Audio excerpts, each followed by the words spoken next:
everybody. Hello, hello. It is Tuesday, February 14th. Happy Valentine's Day, y'all. Listen, friends, y'all see I'm in a little bit of a festive mood. You know the girl is dating and things and such, and flowers have arrived, and candy has arrived, and Starbucks cards have arrived in my inbox. And so it's not quite the Gucci that I would think about, but you know, in full gratitude that folks remember it, even if it is my dad and my brother. I am so glad to be hanging out with y'all today. And today is such a special live for me for many reasons. One, because I love Valentine's Day. I am the girl that loves all of the made up holidays. And so, yes, I celebrate Grandparents' Day and Administrators' Day and Boss Day, all the days, okay, Thursdays. And so I'm always excited. And I was talking to the Queenager this morning about the fact that ever since she was a little bit, when I was class mom, I was bringing all the stuff for the kids on Valentine's Day, but I've always gotten her a new outfit and a little Valentine's thing every year. And so I was like, well, what you going to do when you go to college, babe? But she was like, I'm going to be lost. I don't know. And so I had to commit to the care package that I have to send to her for her Valentine's so she can keep Valentine's Day fresh.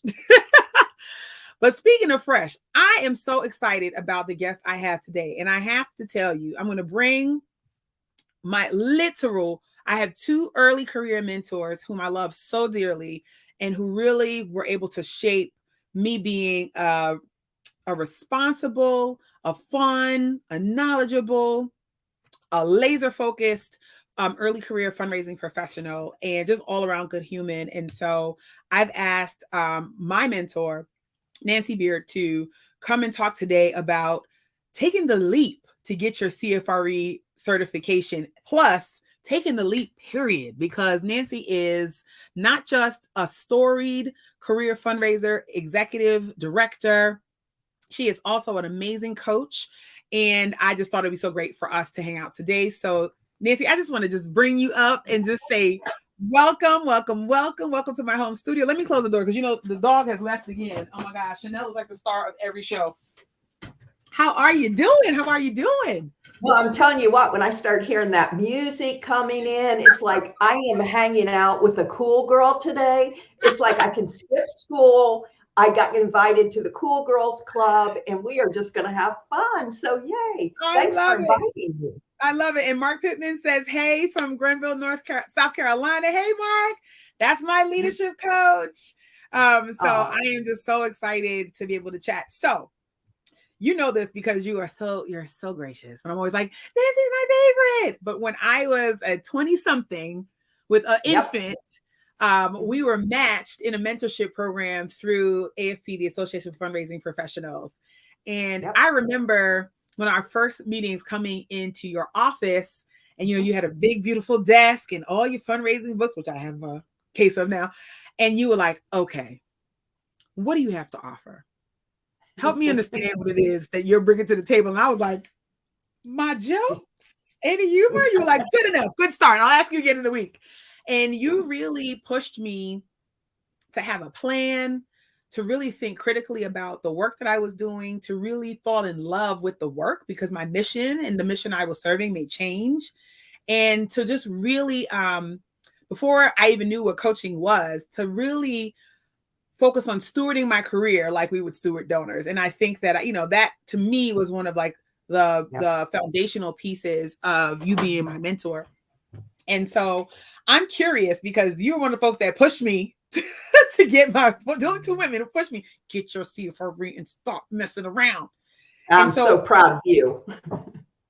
So this is years later. So why do you feel like it is so important, particularly for women, to look at credentialing and look at CFRE in particular as one of the things that we have as a marker for our expertise in our career in our sector? Yeah, well, I have long been a huge supporter of CFRE because I believe if you're committed to the sector and you're committed to your work, then why would you not set yourself up to say, I'm the best of the best at what I do? And I don't know, the statistic used to be about 10% of fundraising executives got their CFRE. I'm not sure if that's still correct. Yes, it's closer to 14 now, which is so good.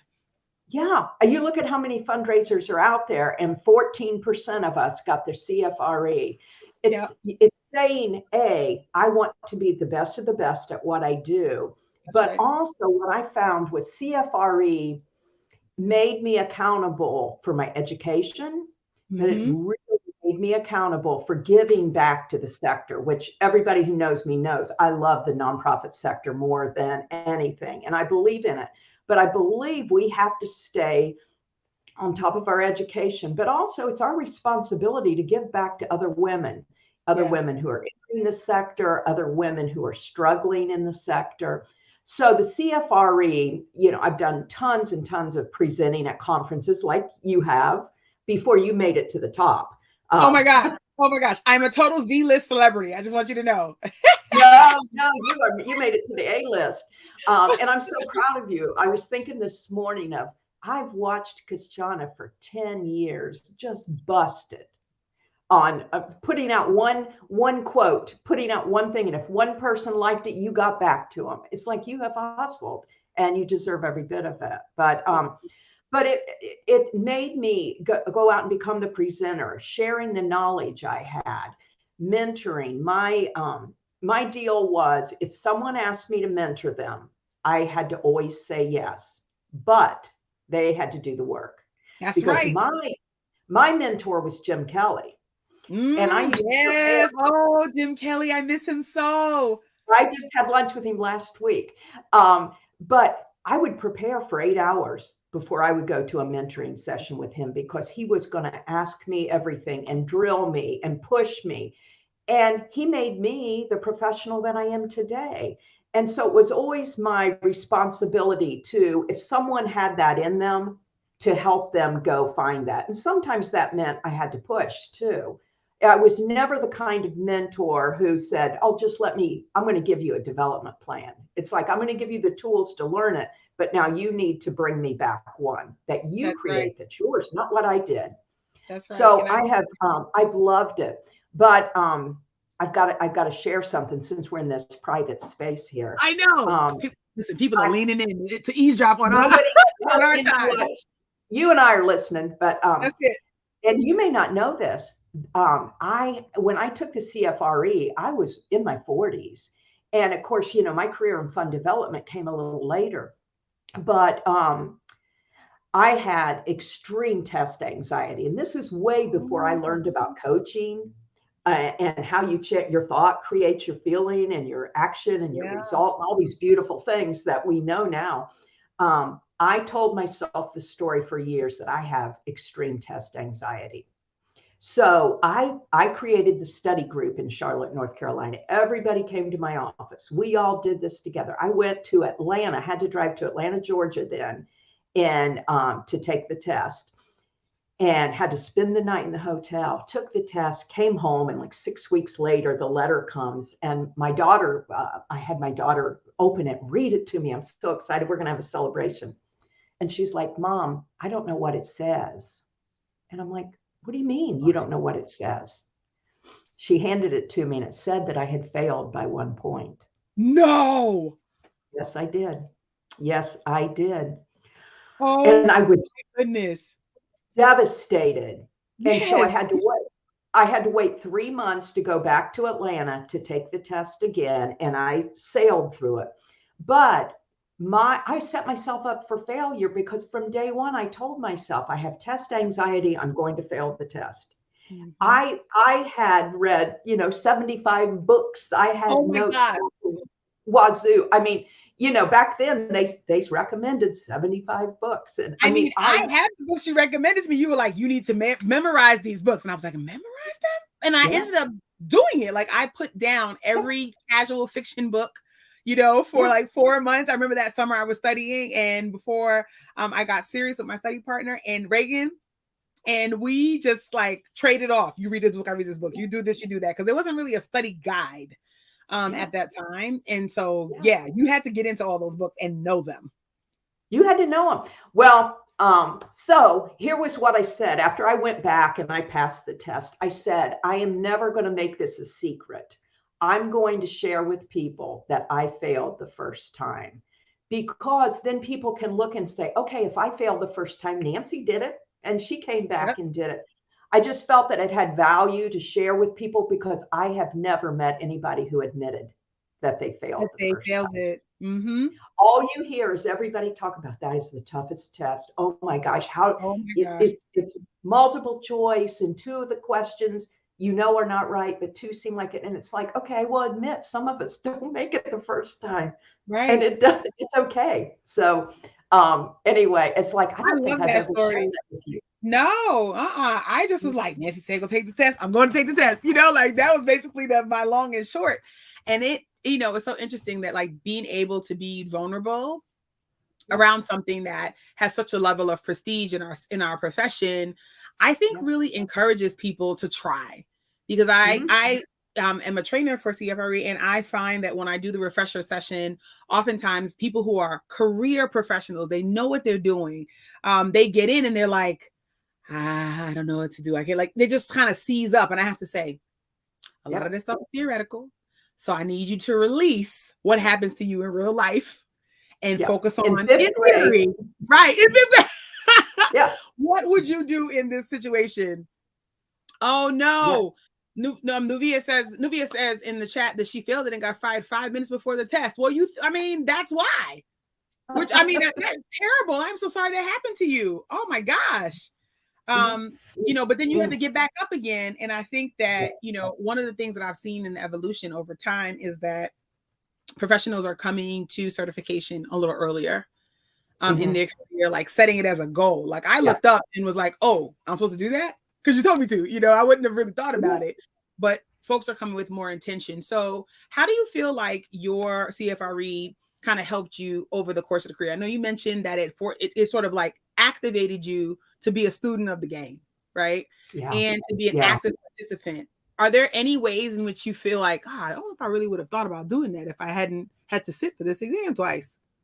Well, I think at that time I was evaluating whether I wanted to get a master's degree in organizational communication, which I was in that program at the time. And I learned that the master's program was really not for me. I'm more of a group person, and that was a lot of research and study, and it really wasn't what I wanted.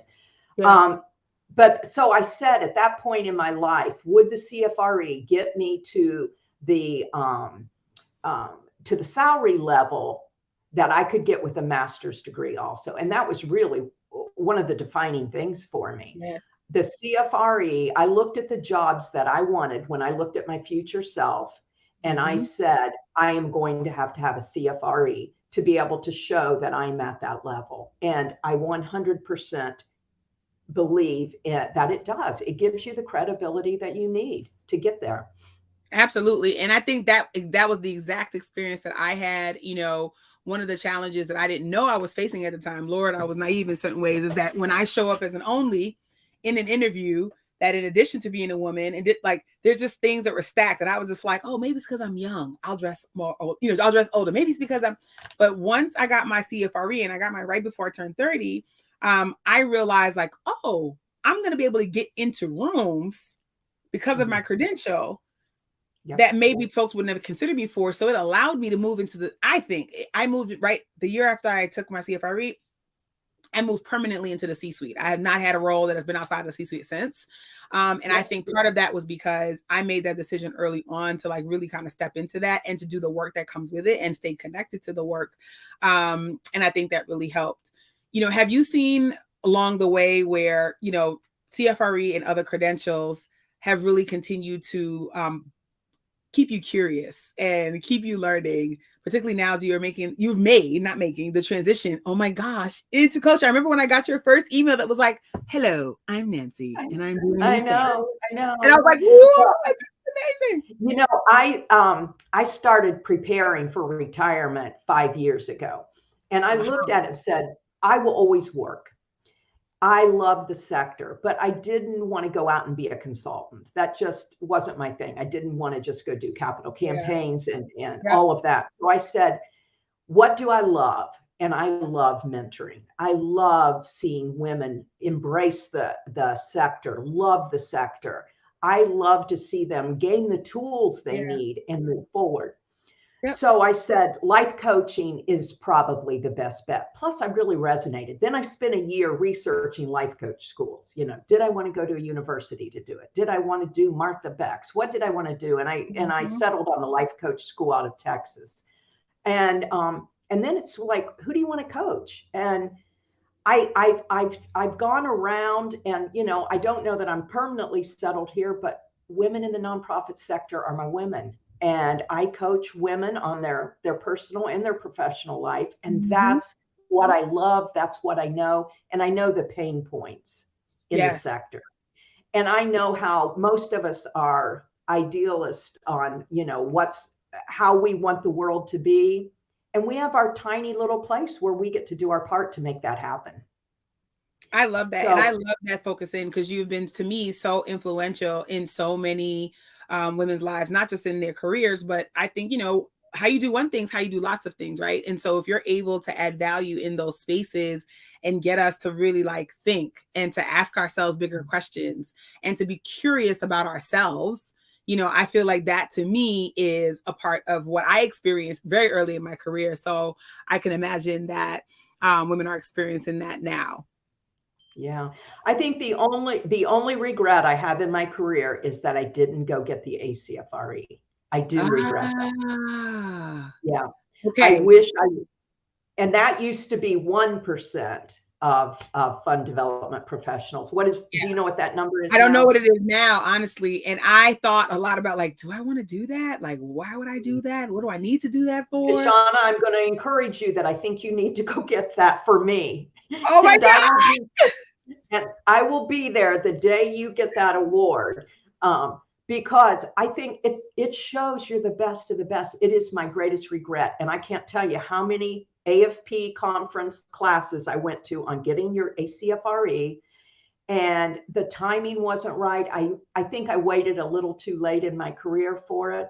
But you know what? Who knows? I might still go get it somehow. Right. I might still get in it. And it's so funny because even though most of my work right now is in org change and strategy and leadership and development work, I'm in large matrix organizations all the time. And I am pulled into fundraising conversations quite a bit because folks are like, you're still doing this stuff. And I'm like, am I though?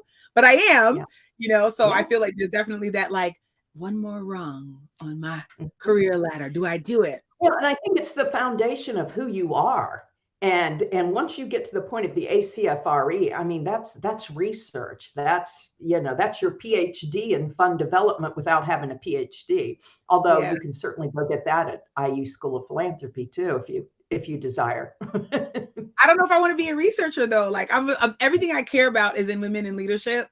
And so I'm just like, is that the right PhD to get? Like, I've had lots of different friends who talk to me about, like, well, what do you want to do with it? I'm like, I don't know. I already teach, you know? So I want to make sure that I have a clear, you know, hypothesis that I want to be able to explore. And I just haven't landed there yet. So what do you see, like, thematically with your clients that we're experiencing now? You know, we're in 2023, we're in the senior year of COVID, we hope. And people have been at home, hybriding, doing more with less, you know, can't make a decision. Bodies are constantly moving. So what are the themes that you're seeing with your clients? Okay, I'm going to start with the first one is, we as a community, we are not well. We have been through so much, and the pandemic was only the start of it. That's right. And, you know, so you put the pandemic on it, and then you put, you know, the going home, and then every single one of us knows someone who died of COVID. And I know you, you definitely were touched by it, but so then we have all the other things going on in the world, and this hate and hostility and all of that. We are not well. So I think the one thing I teach is that you need to be able to say, I am not well. And then I teach a class called I'm Not Fine. And I love that. What I find is when I stand up and say, I am not fine,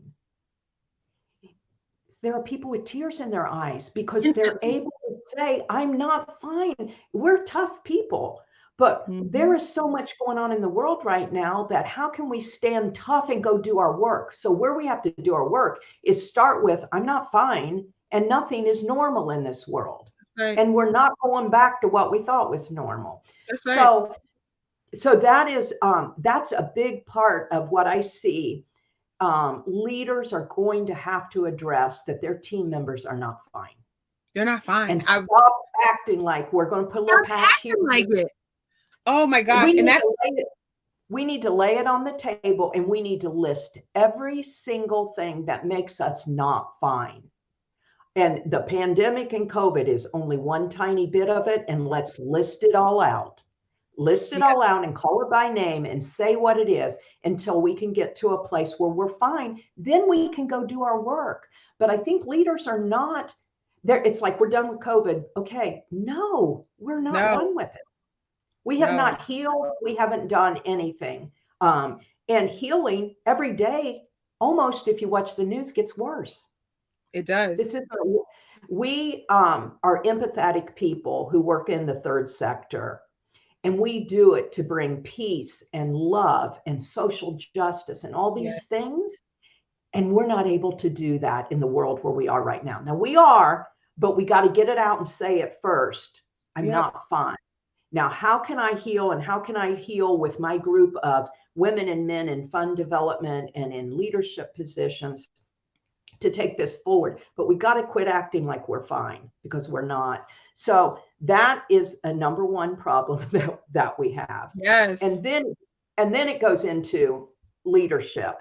They have a box to tick off. I want to hire somebody. I got to hire somebody to fill this position. Yep, hired the great person. Got it. They're off doing their thing. But what about onboarding? What about it? That's where we mess up a lot of times. We mess up right there. They sat for an hour with HR. Okay.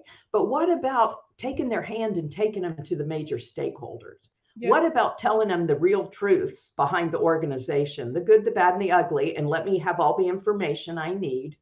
And what about giving me goals and guidelines that are reasonable to reach? That's right. So, I think it's so much going on right now, but I think we've got to start with, I'm not fine. I'm not fine.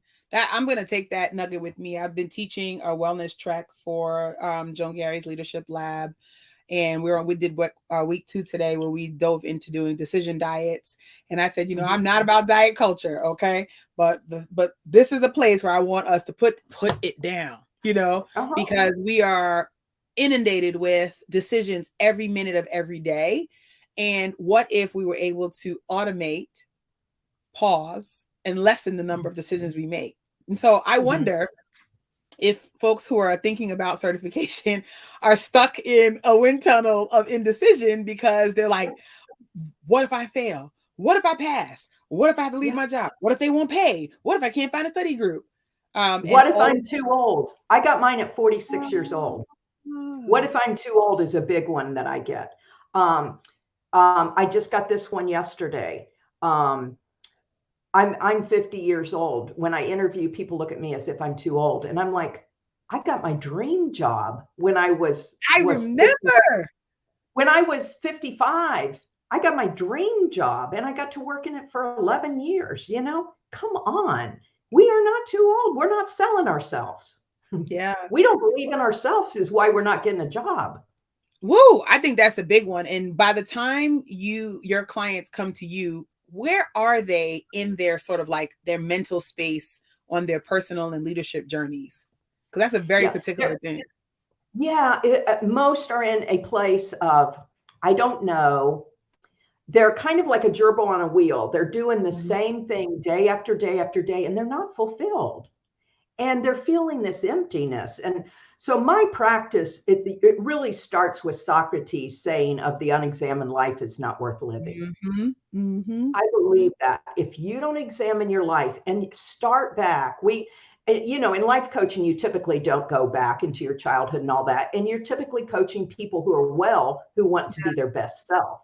But I do go back to, because I think who you are intended to be is revealed to you fairly early on. When you're 5 or 6, you have your daughter, you could tell pretty early on, she had a sassy personality, who she was intended to be, and now she's on this path.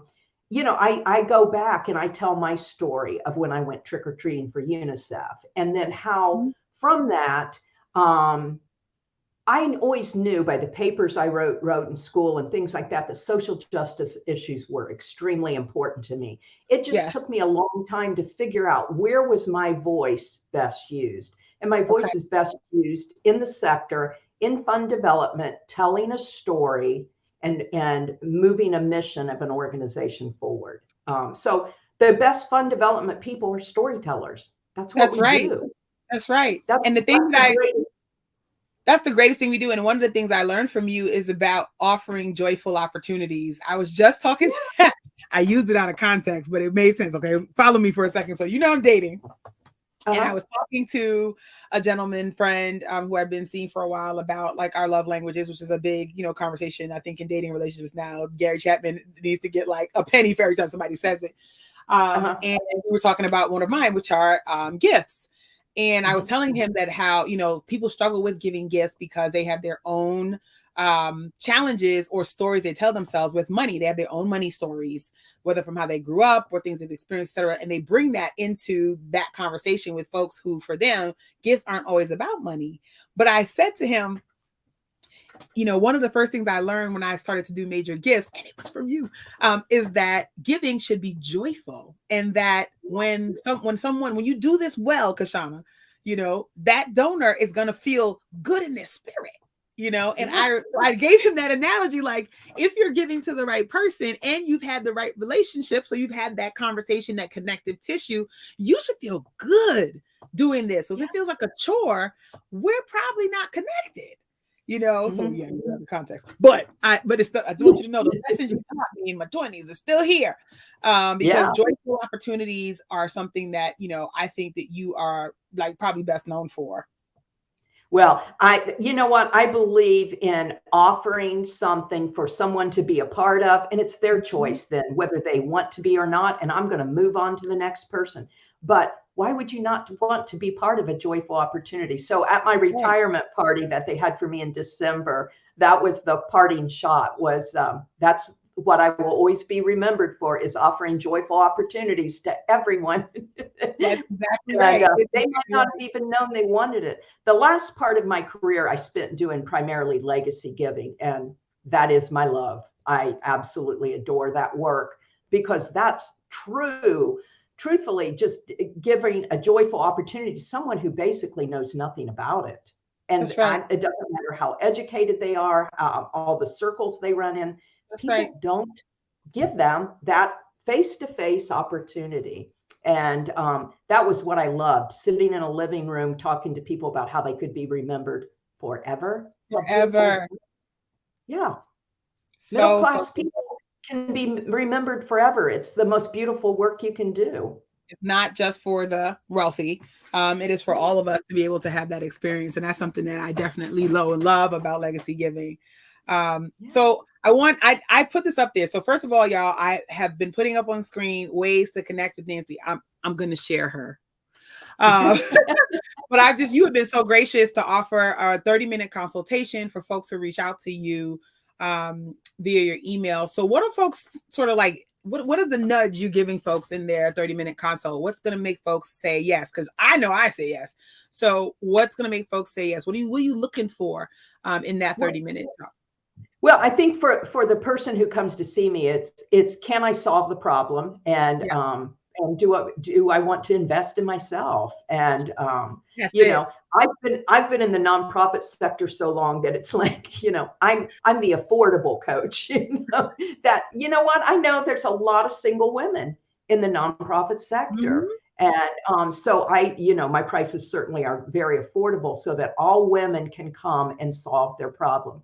And if you're ready for it, you can solve it in 10 weeks. You can be a whole different person than you were today. Oh, absolutely. I am 100% believer in that. And a lot of that is you've got to give up your old stories and you've got to shift your thinking. I had to shift my thinking from I have test anxiety. I don't pass tests. Multiple choices are hard for me. Essay tests are simple for me because I have a million words. That's it. I do have a million words. Yeah. So give me an essay test and I'll go to town. I'll be writing it 4 days later. But give me a multiple choice test. I had to change my thoughts on that. And I teach a model that is, you know, you look at your circumstance and what is your thought about that? And then what is the feeling? And then what is, you know, your action and the result? And the result is always going to tie back to your thought, always. And people will fight you on that it's not true. Yes, they will. It's always true. It's always true. It's always true. I love that. I love that. Listen, I feel like, so we get a lot of our views and our replays, which is hilarious. So folks, I was like, maybe I should put this at night because at nighttime we see like this huge spike. So I know folks are going to put replay and ask you questions. So I want to make sure that folks know how to contact you. And so I've put up Nancy's information for emailing her and for her website. And then please connect with Nancy on LinkedIn. Nancy is one of the 2 women early in my professional career that said, get out there and be great and be excellent. And I'm going to model it, but I'm also going to put your feet on the ground and go. And it was one of the reasons why I got my CFRE, and it did help me advance my career. And so I just want to appreciate you and thank you so much on this love day for just always being in, even when you were like, I'm watching you. I see what's going on in your career. I appreciate. I'm always watching you.